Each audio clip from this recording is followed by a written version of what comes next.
නමෝ තස්ස භගවතෝ අරහතු සම්මා සම්බුද්දස්ස. අපගේ ගුරු දේවෝත්තම පින්වත් ලොකු ස්වාමීන් වහන්සේට নমස්කාර වේවා.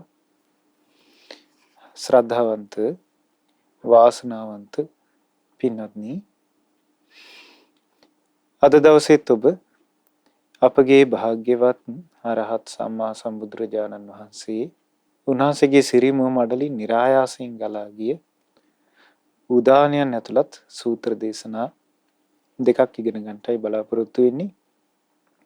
පින්වත්නි, මෙතෙක් අපි සූත්‍ර දේශනා 80කට ආසන්න ප්‍රමාණයක් ඉගෙනගෙන තිබෙනවා. ඉතින් අද මේ උදාන පාළියේ අවසාන සූත්‍ර දේශනා දෙකයි අපි ඉගෙන ගන්නේ. පාටලීගාමී වර්ගයේ අවසාන සූත්‍ර දෙක. මේ සූත්‍ර දේශනාවලට සම්බන්ධ වෙන්නේ පින්වත්නි, අපගේ භාග්‍යවත් අරහත් සම්මා සම්බුදුරජාණන් වහන්සේගේ මහා ශ්‍රාවක සංගරුවනක් වූ මේ බුද්ධ ශාසනයේ සේනාසන පැනවීමේ භික්ෂුන් වහන්සේලා අතර අග්‍රතැන්පත් වෙච්ච දබ්බමල්ල පුත්ත මහරහතන් වහන්සේ. දබ්බමල්ල පුත්ත මහරහතන් වහන්සේගේ ජීවිත කතාව හරි අසිරිමත් එකක්. උන්වහන්සේ ඉපදුනේ පින්වත්නි මල්ල ජනපදයේ එක්තරා අනුපිය කියන නුවර නගරේ එක්තරා රාජදේවියකගේ දරුවෙක් හැටියට තමයි ඉපදුනේ. එතකොට දබ්බමල්ල පුත්ත මහරහතන් වහන්සේ ගිහි කාලේ රාජකුමාරයෙක්.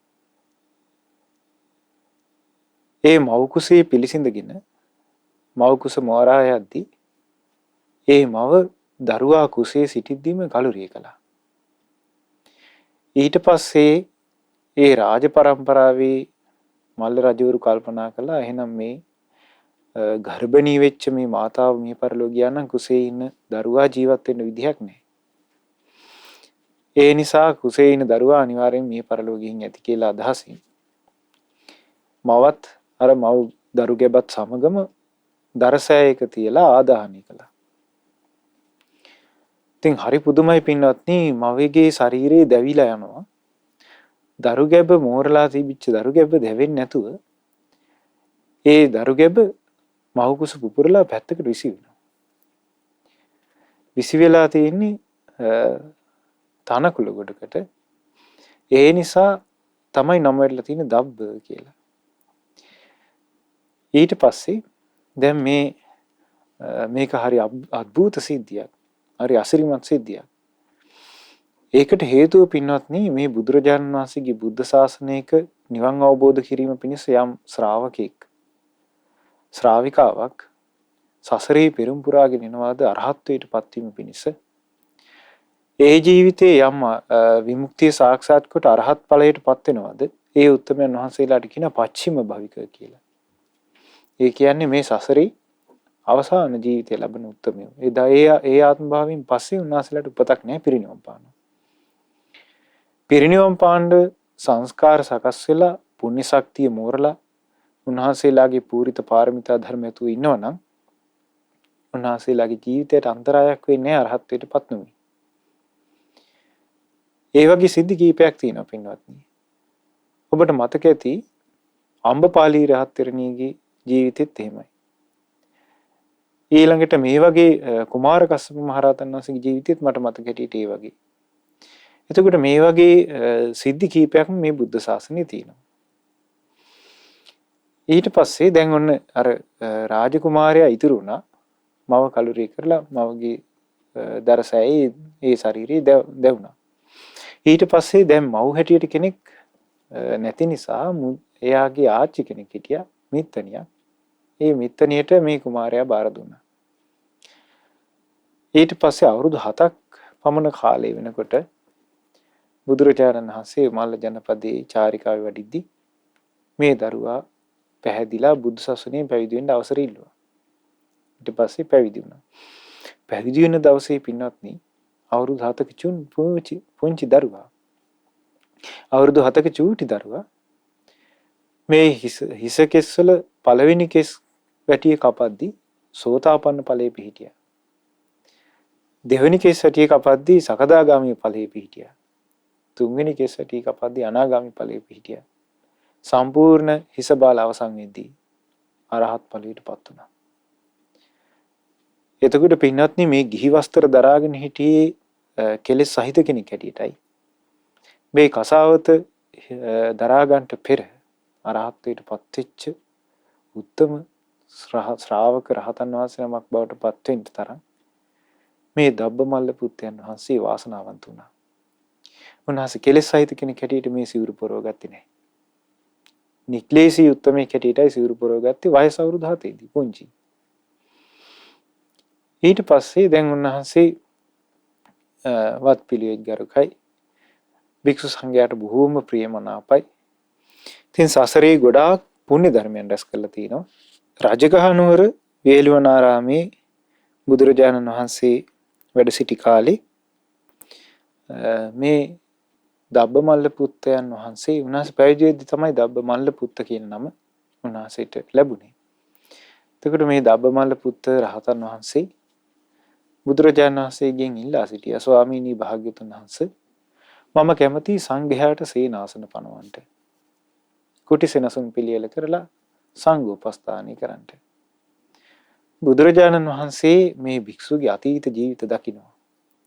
අතීත බුද්ධ ශාසනයක බුදුරජාණන් වහන්සේ නමක් ඉදිරියේ ප්‍රාර්ථනා පිහිටවලා තිනවා මට සසරේ කවදා හරි බුද්ධ ශාසනයක මේ සේනාසන පනවන භික්ෂුන් අතර අගතනතුරු ලැබේවා කියලා. ඒ පිණිස පුණ්‍ය ශක්තිය පිහිටවලා තිබුණා. ඉතින් මේ දබ්බමල්ල පුත් මහරහතන් වහන්සේ මේ කුටි සේනාසන පනවන කාරණාවට අතිශයින් දක්ෂයි.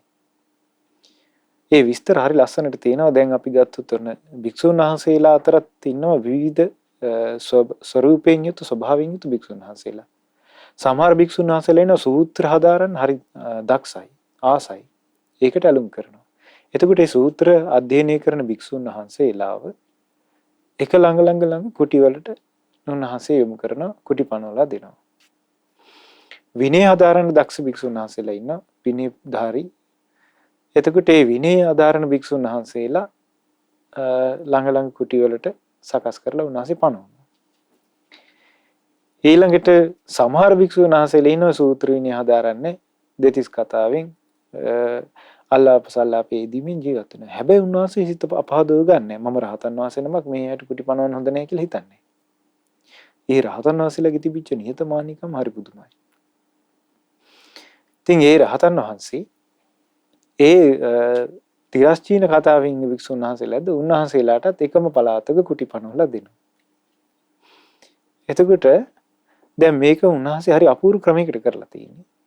උන්වහන්සේට තිබුණ ඉරිදි බලය. උන්වහන්සේට තිබුණා මනෝමය ශරීර මෙවීමේ හැකියාව. ඒ කියන්නේ තමන්ගේ මේ ප්‍රകൃති ශරීරය වගේ බොහෝ ශරීරයෙන් මවන්න පුළුවන් හැකියාවත් උන්වහන්සේට තිබිලා තියෙනවා. සමහර භික්ෂුන් වහන්සේලා මේක පරීක්ෂා කරන්නටම කියලා හිතාගෙන ටිකක් රෑබෝ වෙලා රජගහ නුවරට එනවා. ඇවිල්ලා දබ්බමල්ල පුත්තයන් වහන්සේ මුණ ගැහිලා කියනවා මේ පින්වත් ආයස්මතුනි අපිට කුටියක් පනවන්න පුළුවන්ද චෝර ප්‍රපාත පර්වතී? අපිට කුටියක් පනවන්න පුළුවන්ද වේබාර පර්වතී? අපිට කුටියක් අවශ්‍යයි ඉසිකිලි පර්වතී කියලා ඈත ප්‍රදේශයක පළාතක තැනක් කියනවා. එතකොට උන්වහන්සේ කවදාවත් බෑ කියන්නේ. සමහරට භික්ෂුන් වහන්සේලා 509 ආදියත් සමහරට ආගන්තුක වඩිනවා. එතකොටත් උන්වහන්සේ කුටි පනවනවා.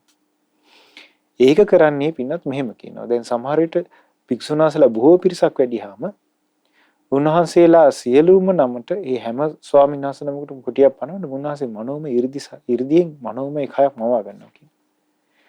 ඒ මනෝමය ශරීර වලින් ගිහිල්ලා කුටි පනවනවා තැන් වල. ඈත කුටි පනවන්න කියලා සංඝයා රාත්‍රී බෝ වෙලා ඇවිල්ලා ඉල්ලා සිටියාම උන්වහන්සේ සමාදිනවා කියනවා තේජෝ ධාතු සමාපත්තියට. තේජෝ ධාතු සමාපත්තියට සමවැදිලා මේ ඇඟිලි වලින් තේජෝ ධාතු සමාපත්තියෙන් උන්වහන්සේ මේ ඇඟිලි වලින් යම් කිසි එළියක් විහිදවනවා කියනවා. ඒක හරියට අපූර්වට තියෙන ටෝච් එකක් අල්ලගෙන යනවා වගේ. උන්වහන්සේ ඇඟිලි වලින් ආලෝකයෙන් තමයි කියන රාත්‍රී කාලේ අර භික්ෂු සංඝයා කැඳවගෙන යන්නේ ස්වාමීනි මෙහෙට වඩින්න මෙතනමයි මම කුටිය පනවලා තියෙන්නේ කියලා. ඒ සංඝයා වඩම්මගෙන යන්නේ අර ඇඟිල්ලෙන් නැගින ආලෝකයෙන් කියන. ඒක පින්වත්නි ඒ යුගයේ තිබිච්ච 이르දි බලලාභී උත්තමයන් වහන්සේලාගේ තිබිච්ච අතිශයින්ම විශේෂ ගුණයක්. දැන් උන්වහන්සේගේ තේජෝ ධාතු සමාපත්තිය ගැන මේ උදාන ගාථාවේ අදාළ විස්තරී සූත්‍රේ සම්පූර්ණ විස්තරය සඳහන් වෙනවා. ඊට පස්සේ පින්වත්නි මේ විදිහට උන්වහන්සේ කුටි පැනවීම අතර අතිශයින්ම දක්ෂ භික්ෂුව වුණා. ඒ වගේම බත් උදෙසන භික්ෂුව බවටත් පත් වෙලා ඉඳලා තිනවා රජගහනුවර. ඉතින් පින්වත්නි කාලයක් ගියාට පස්සේ දැන් මේ ස්වාමීන් වහන්සේ ගොඩක් වයසක කෙනෙක් නෙමෙයි. දබ්බමල්ල පුත් මහරහතන් වහන්සේ අරහත්ත්වයට පත් වුණේ අවුරුදු 7 දීනේ. එතකොට යම්කිසි ලාභාල තරුණ වයසකදී තමයි මේ සංඝයාට උපස්ථාන කිරීම ආදී කරන්නේ. හැබැයි නිකලෙස් උත්තමයි. බොහෝ අය මේක දැනගෙන ඉඳලා නැහැ. ඉතින් බුද්ධ ශාසනයේ උන්වහන්සේට අගතනතුර ලැබුණා. බුදුරජාණන් වහන්සේ වදාලා ඒත දග්ගම් භික්කවේ මම ශාවකානම් භික්ඛූනම් සේනාසනම් පඤ්ඤාපකානම් යදිදං දබ්බෝ මල්ල පුත්තෝ. මහණෙනි මේ බුද්ධ ශාසනේ මාගේ ශාසනේ සේනාසන පනවන භික්ෂූන් අතර අග්‍ර යම් භික්ෂුවක් ඇද්ද ඒ තමයි මේ දබ්බමල්ල පුත්තයන්. ඉතින් උන්වහන්සේ ওই විදිහට කුටි පනවලා සංඝයාට උපස්ථාන කරනවා බත් උදෙසනවා. එතකොට උන්වහන්සේට හැබැයි බොහෝ අවස්ථාවල උන්වහන්සේගේ ජීවිතේට නොඑක් චෝදනා ආවා. ඒක ලාලුදායි කියලා භික්ෂුවක් හිටියා. ඒ භික්ෂුවට නිතර දාන වලට වඩම්මවද්දී ප්‍රණීත දාන ලැබුණේ. ඒ භික්ෂුගේ සසරි දෝෂයක් වෙන්න ඇති. ඒ නිසා මේ දබ්බමල්ල පුත් මහරහතන් වහන්සේට නොඑක අයුරින් ගරහන්න චෝදනා කරන්න පටන් ගත්තා. ඊට පස්සේ මෙත්තිය බුම්මංජක කියලා භික්ෂුන් දෙනමක් හිටියා. පාපී භික්ෂුන් දෙනමක් මේ දබ්බමල්ල පුත් මහරහතන් වහන්සේට බ්‍රහ්මචර්ය බිඳුනා පරාජිකා වුණායි කියන චෝදනාව නගලා උන්වහන්සේට චෝදනා කළා. ඊළඟට හිටියා මෙත්තිකා කියලා භික්ෂුණියක්. ඒ භික්ෂුණියත් මේ දබ්බමල්ල පුත් මහරහතන් වහන්සේට චෝදනා කළා. හැබැයි උන්වහන්සේගේ කිසි කම්පාවක් නෑ. රහතන් වහන්සේලාගෙන තියෙනවනේ පින්නත්. ගාථාවල තියෙනවා සේලෝ යථා ඒක ඝනෝ වාතේන නසමීරති එවං නින්දා පසංසාසු නසමිජ්ජන්ති පණ්ඩිතා. විශාල ඒක ඝන වෙච්ච ගල් පර්වතයක් තියෙනවා. සතර දිශාවෙන් හුලං හැමුවත් ඒ ගල් පර්වතේ නම් හෙලවින්නේ. ආන් ඒ වගේ නින්දා අපහාස ප්‍රශංසා ඊළඟට කීර්ති ලාභ සත්කාර මේ කිසි දෙයක් හැමුවේ ඒ පඬිත උතුමන් වහන්සේලා මුනිවරු සැලින්නේ නැහැ කියලා. එතකොට මේ දබ්බමල්ල පුත් මහරහතන් වහන්සේට චෝදනා කරද්දී මට මතකයි එක අවස්ථාවක දබ්බමල්ල පුත් මහරහතන් වහන්සේට චෝදනා කරන වෙලාවේ බුදුරජාණන් වහන්සේ ඉදිරියේ උන්වහන්සේ වැඩ ඉන්නවා. එතකොට කියනවා මේ බුදුරජාණන් වහන්සේ අහනවා දබ්බේ මේ කියන කතාව ඇත්තද කියලා ඇහුවා. ඔබ මේ බඹසර වාසී කිලුට කරගත්තා ඒ පරාජිකා වුණාය කියලා කියන්නේ. කාමීත්‍යාචාරය දුනා කියන්නේ. බුදුරජාණන් වහන්සේට කියනවා ස්වාමීනි භාග්‍යතුන් වහන්සේ මම ගැන දන්නාසේක. ඊට පස්සේ කියනවා දබ්බමල්ල පුත් මහරහතන් වහන්සේ නෑ මේකේ කියන්නේ ඇත්ත කතාව මේක සිද්ධ වුණාද නැද්ද කියලා. ස්වාමීනි තථාගතයන් වහන්සේ මා ගැන දන්නාසේක කිව්වා. ඊට පස්සේ තුන්වෙනි වතාවෙත් බුදුරජාණන් වහන්සේ දාලා දබ්බේ ප්‍රශ්න විසඳන්නේ ඔහොම නෙවෙයි. උනා නම් උනා කියන්නේ නැත්තම් නෑ කියන්නේ. ඒකට දබ්බමල්ල පුත් මහරහතන් වහන්සේ මහා සිංහනාදයක් වගේ එකක් කළා. ස්වාමීනි මම අවුරුදු 7 දී නික්ලේශී බවට පත් උනේ යම් දවසක කසාවත දරා ගන්නවද? එදා නිකලෙස් බවට පත් වුණා. ඔය කියන මෞතියුන ධර්මයේ මම සැබෑවින් කිරීම ගැන කවර කතාවද? මට සිහිනකින්වත් එහෙම සිතුවිල්ලක් ඇවිල්ලා නැහැ. එතකොට මේ භික්ෂුන්ට සිහිපදුනේ බුදුරජාණන් වහන්සේ ශික්ෂාපද පැනෙවයි පිළිබඳව. ඒවා පින්නත් විනය පිටකේ සඳහන් වෙන්නේ.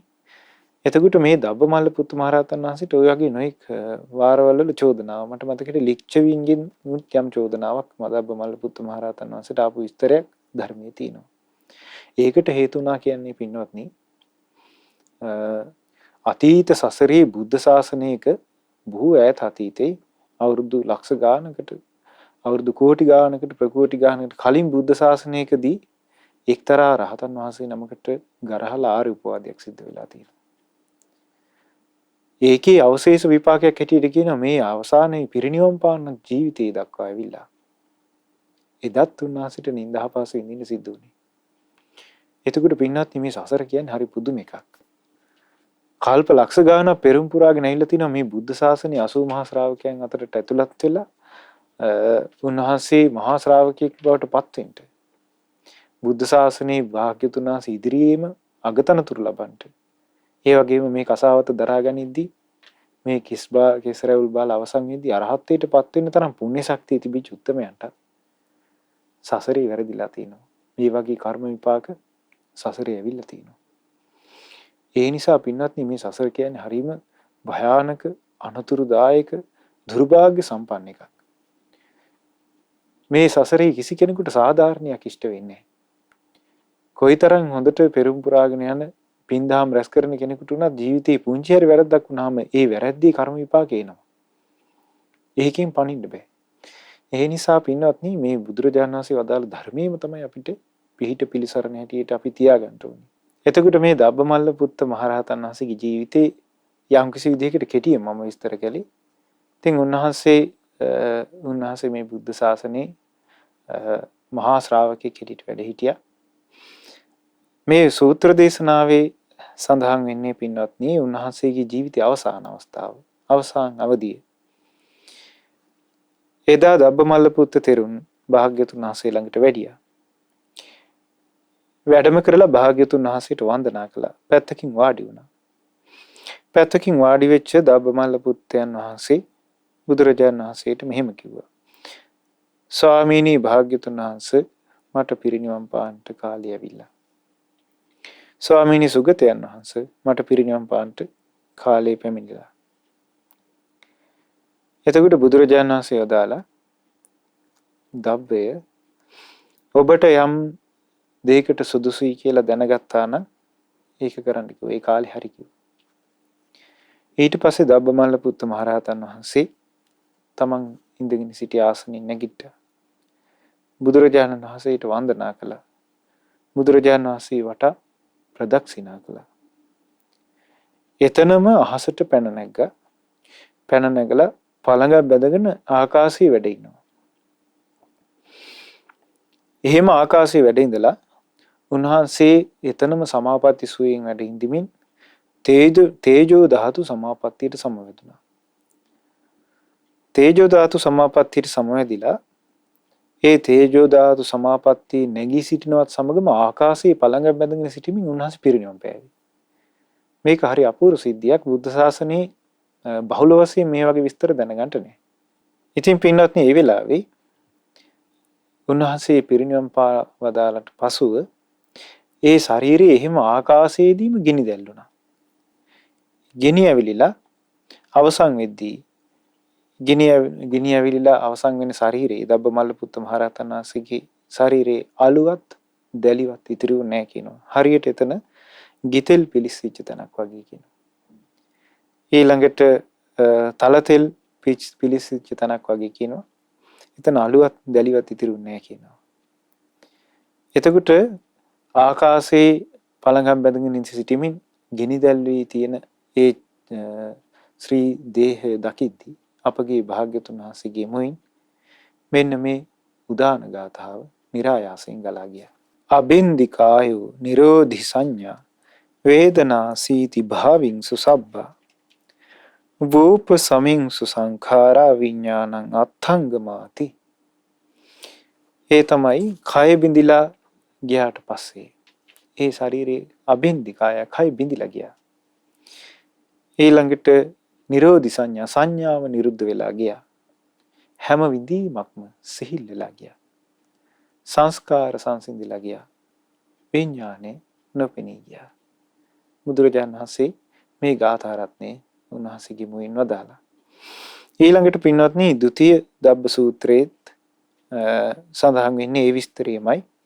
ඒ කියන්නේ උන්වහන්සේ පිරිනිවන් පාන අවස්ථාවේ උන්වහන්සේගේ ශ්‍රී දේහය ආකාශයේ දැවෙමින් තිබෙද්දී බුදුරජාණන් වහන්සේ තවත් උදාන ගාථාවක් වදාලා අයෝඝන හතස්සේව ජලතෝ ජාත වේදසු අනුපුබ්බූපසන්තස්ස යථාන ඥාතයේ ගති. යකඩ කුළු ගෙඩි පහර වදිනකොට ගින්දර විසි වෙනවා. නමුත් ඒ ගින්දර කෙමින් කෙමින් නිවිලා යනවා. ඒ ගින්දර කොතෙන්ට ගියාද? ඒ ගිනි පුපුරු කොතෙන්ට ගියාද කියලා හොයන්න නෑ කියනවා. ඒවං සම්මා විමුක්තානං කාම බන්ධෝන ගාරිතං පඤ්ඤාපේතු ගති නත්ති පත්තානං අචලං සුඛන්ති. ඒ වගේ මේ කාමෝග, භවෝග, අවිද්‍යාවෝග කියන මේ සියලු ඕගයන් තරණය කළ නොසැලෙන ගුණයෙන් යුතු පිහිට නිවනේ පිහිටි ඒ උත්තමයන් රහතන් මහරහතන් වහන්සේලා නිවනට පැමිණියාට පස්සේ උන්වහන්සේලාට ආපහු ගිහිල්ලා තැන්පත් වෙන්න තැනක් නැහැ කියනවා. උන්වහන්සේලාට පණවන්න උපතක් නැහැ කියනවා. උන්වහන්සේලා සම්පූර්ණයෙන් නිදහස් වුණා කියලා භාග්‍යවතුන් වහන්සේ මෙන්න මේ ලස්සන උදාන ගාථාවන් වදාලා අපි මේ උදාන ගාථාවන් ශ්‍රවණය කරමු.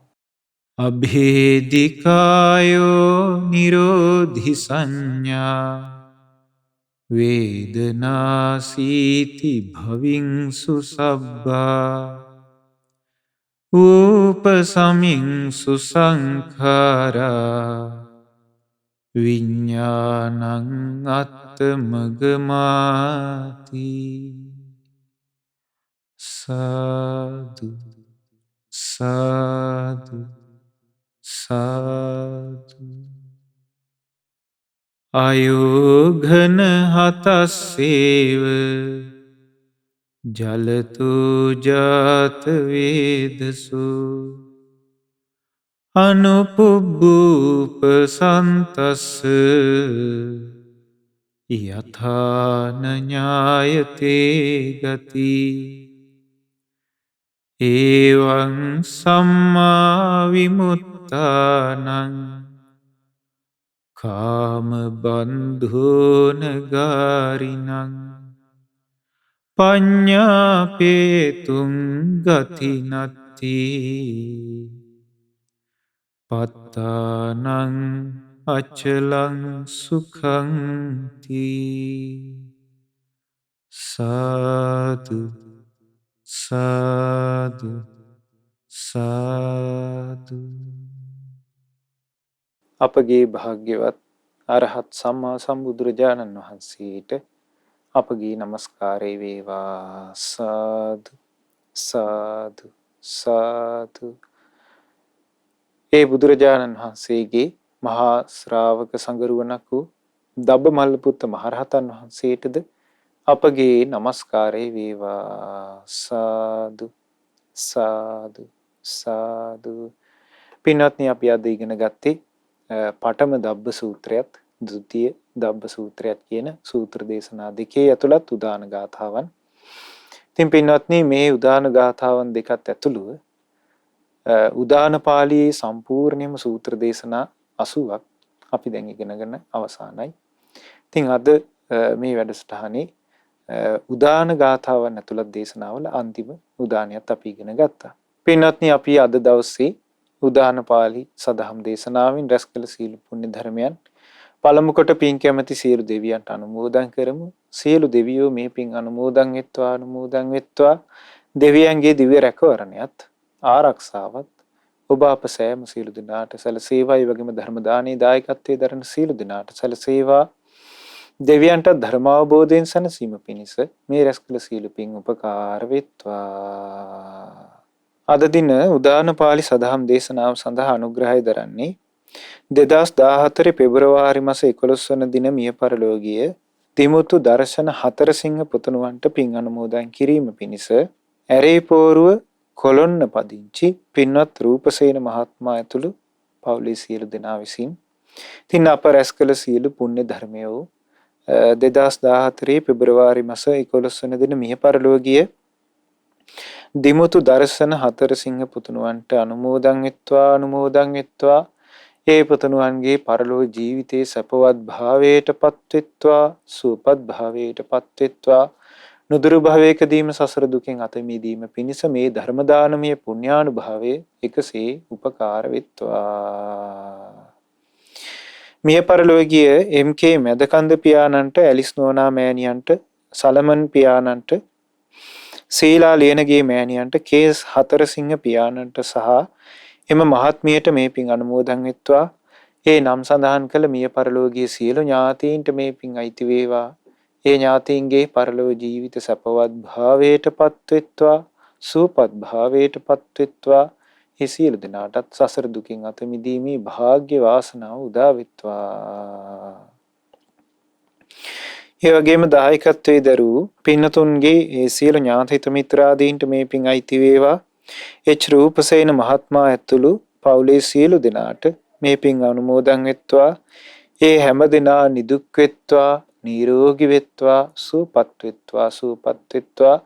මේ ධර්ම දානමේ පුණ්‍යානුභාවයෙන් සුවසේම ජීවිත ගත කිරීමේ වාසනාව ලැබේවා. ඒ හැම දිනාටම ධර්ම අවබෝධයෙන් සැනසීම පිණිස අද රැස් කළ සීල පින් උපකාර වෙත්වා.